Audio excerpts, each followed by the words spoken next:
आज हम आप लोगों को UP board class 12 biology practical viva में पूछे जाने वाले इम्पोर्टेंट क्वेश्चन और आंसर बताएंगे। चलिए शुरू करते हैं। पहला प्रश्न है, नागफनी किस प्रकार का पौधा है? तो इसका उत्तर होगा नागफनी मरुस्थलीय पौधा है। नेक्स्ट, दो मरुस्थलीय पौधों के नाम बताइए। तो एक तो अभी मैंने नागफनी आपको बताया है, नागफनी हो जाएगा। दूसरा घीक्वार या एलोवेरा जिसे कहा जाता है। तो दो पौधे मरुस्थलीय हो जाएंगे। अगला प्रश्न है, मरुस्थलीय ऊंट की क्या विशेषता होती है? मरुस्थल में जो ऊंट चलते हैं उनकी क्या विशेषताएं होती हैं? तो ऊंट अपने शरीर में काफी मात्रा में जल संग्रह करता है, जिससे वो कई दिनों तक बिना पानी पिए ही रह सकता है। अगला प्रश्न है, ऊंट के आमाशय में कितने कक्ष होते हैं? ऊंट का जो आमाशय होता है, स्टमक होता है, उसमें कितने कक्ष होते हैं? तो इसका आंसर होगा 4 कोष्ठ या 4 कक्ष होते हैं। अगला प्रश्न है, मरुस्थल में चलने वाले ऊंट के पैरों में क्या विशेषता होती है? तो मरुस्थल में चलने वाले ऊंट के पैर लंबे तथा गद्दीदार होते हैं, यानी पैरों में मोटी मोटी सी गद्दियां होती हैं। अगला प्रश्न है, जलीय पौधों में जल में तैरने के लिए क्या प्रमुख अनुकूलन होते हैं? जो जल में पाए जाने वाले पौधे होते हैं उनमें क्या अनुकूलन होते हैं बताना है। तो जलीय पौधों के अंदर बड़े बड़े वायु कोष्ठ यानी बड़े बड़े से वायु चैम्बर होते हैं, जिनमें वायु भरी होती है, और वायु भरी होती है इसीलिए वे पानी पर तैरते रहते हैं।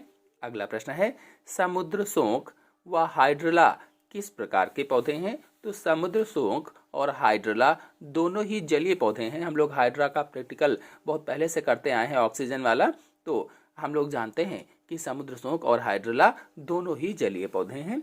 अगला प्रश्न है, जलीय जंतुओं में आंखों पर उपस्थित निमेशक पटल का क्या कार्य है? जो जल में जंतु पाए जाते हैं उनकी आंखों पर निमेशक पटल पाया जाता है। तो उस निमेशक पटल का क्या कार्य होता है? तो निमेशक पटल का कार्य आंखों की पानी से सुरक्षा करना है। जो निमेशक पटल होता है, ऊपर आंखों की झिल्ली होती है, वो पानी से सुरक्षा करती है आंखों की। अगला प्रश्न है, अनुकूलन से आप क्या समझते हैं या अनुकूलन से क्या अभिप्राय है? तो अनुकूलन वह विशेष लक्षण हैं जिनके कारण जीव किसी स्थान विशेष की परिस्थितियों को सहन करने तथा इसी में वृद्धि व जनन करने में सक्षम होते हैं। यानी किसी वातावरण के प्रति अपने आप को ढाल लेना ही अनुकूलन कहलाता है या एडॉप्टेशन कहलाता है। यह आप लोग एडॉप्टेशन पर वीडियो देखना चाहते हैं तो मेरे चैनल में सभी एडॉप्टेशन पर वीडियो अपलोडेड हैं, आप लोग जाकर के देख सकते हैं। अगला प्रश्न है, किसी सर्वाहारी जलीय जंतु का नाम बताइए। ऐसे जलीय जंतु का नाम बताना है जो सब कुछ खा लेता है, सर्वाहारी है।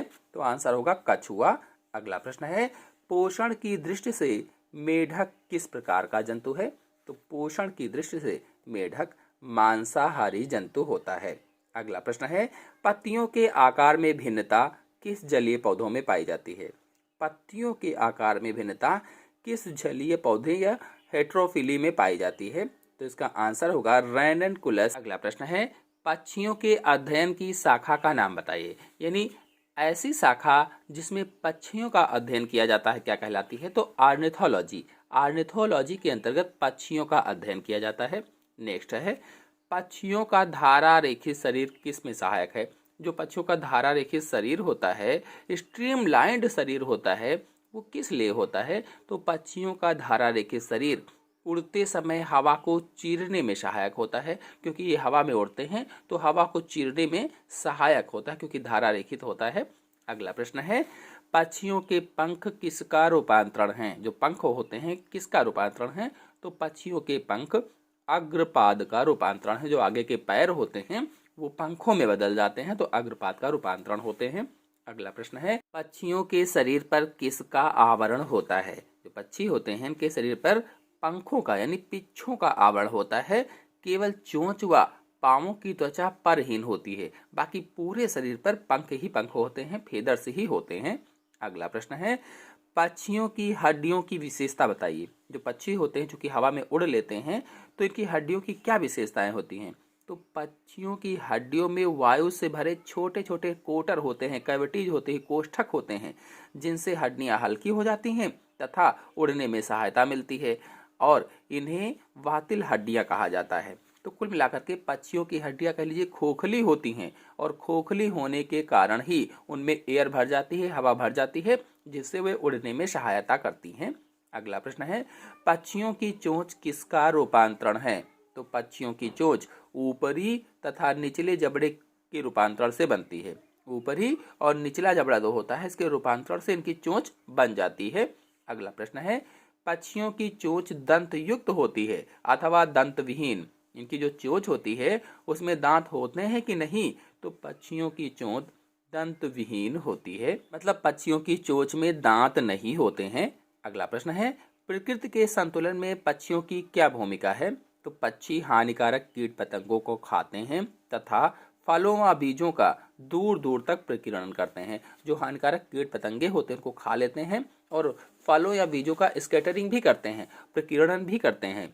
अगला प्रश्न है, हमारा राष्ट्रीय पक्षी कौन है? तो मोर राष्ट्रीय पक्षी है, सभी लोग छोटी कक्षाओं से जानते हैं। पीकॉक जो होता है वो राष्ट्रीय पक्षी होता है। अगला प्रश्न है, कौन सा पक्षी अपने अंडे दूसरे पक्षी के घोंसलों में देता है? ऐसा कौन सा पक्षी है जो अपने अंडे दूसरे के घोंसलों में देता है? तो मादा कोयल अपने अंडे दूसरे कौवों के घोंसलों में देते हैं। दूसरे के घोंसले तो कौवों का जो घोंसला होता है उसमें अंडे देते हैं। अगला प्रश्न है, गौरैया तथा कबूतर का जंतु वैज्ञानिक नाम बताइए। गौरैया और कबूतर का जंतु वैज्ञानिक नाम, तो गौरैया का जंतु वैज्ञानिक नाम पैसा डोमेस्टिकस तथा कबूतर का कोलंबा लीविया है। यानी गौरैया पैसा डोमेस्टिकस तथा कबूतर कोलंबिया लीबिया, ये जंतु वैज्ञानिक नाम है दोनों के। अगला प्रश्न है, क्या पक्षियों में शिशुओं की जनकीय देखभाल होती है? यानी जो पक्षी होते हैं उनमें जो माता पिता होते हैं वो बच्चों की देखभाल करते हैं? तो जी हाँ, पक्षियों में शिशुओं की अत्यधिक जनकीय देखभाल होती है। जब तक बड़े नहीं हो जाते हैं वो खाना ला करके उनको देते रहते हैं और जब उड़ने में सक्षम होते हैं तभी उनकी देखभाल खत्म होती है। अगला प्रश्न है, पक्षियों में मूत्राशय क्यों नहीं होता है? जो पक्षी होते हैं इनमें मूत्राशय, मूत्र वाला जो ऑर्गन होता है, अंग होता है, वो क्यों नहीं होता है? तो पक्षियों में शरीर का भार कम करने के लिए मूत्राशय नहीं होता है, क्योंकि अगर मूत्र उसमें भरा रहेगा तो इनका भार ज्यादा हो जाएगा, इसलिए मूत्राशय नहीं होता है। अगला प्रश्न है, पक्षी एक लिंगी होते हैं अथवा द्विलिंगी? तो पक्षी एक लिंगी होते हैं, अर्थात नर व मादा पक्षी पृथक पृथक होते हैं। एक लिंगी का मतलब क्या होता है? पृथक पृथक होना। और अगर द्विलिंगी हुआ तो एक ही जीव में दोनों लिंग होते हैं, नर और मादा वाले, उसे द्विलिंगी कहा जाता है, जैसे केचुआ था। अगला प्रश्न है, नर पक्षी जनन काल में प्रणय निवेदन के लिए क्या करता है? नर पक्षी जनन काल में प्रणय निवेदन के लिए क्या करेगा? तो जनन काल में नर पक्षी मादा को रिझाने के लिए मीठी ध्वनि उत्पन्न करता है, नृत्य करता है या सुंदर घोंसला बनाता है। अगला प्रश्न है, सायरिंग्स क्या है? सायरिंग्स क्या है?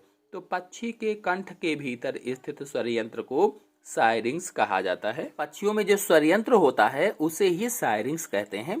अगला प्रश्न है, किन्हीं दो जलीय पक्षियों के नाम बताइए। ऐसे पक्षी जो जलीय होते हैं, बतख यानी डक और दूसरा है बगुला। तो दो पक्षी होते हैं लेकिन जलीय होते हैं।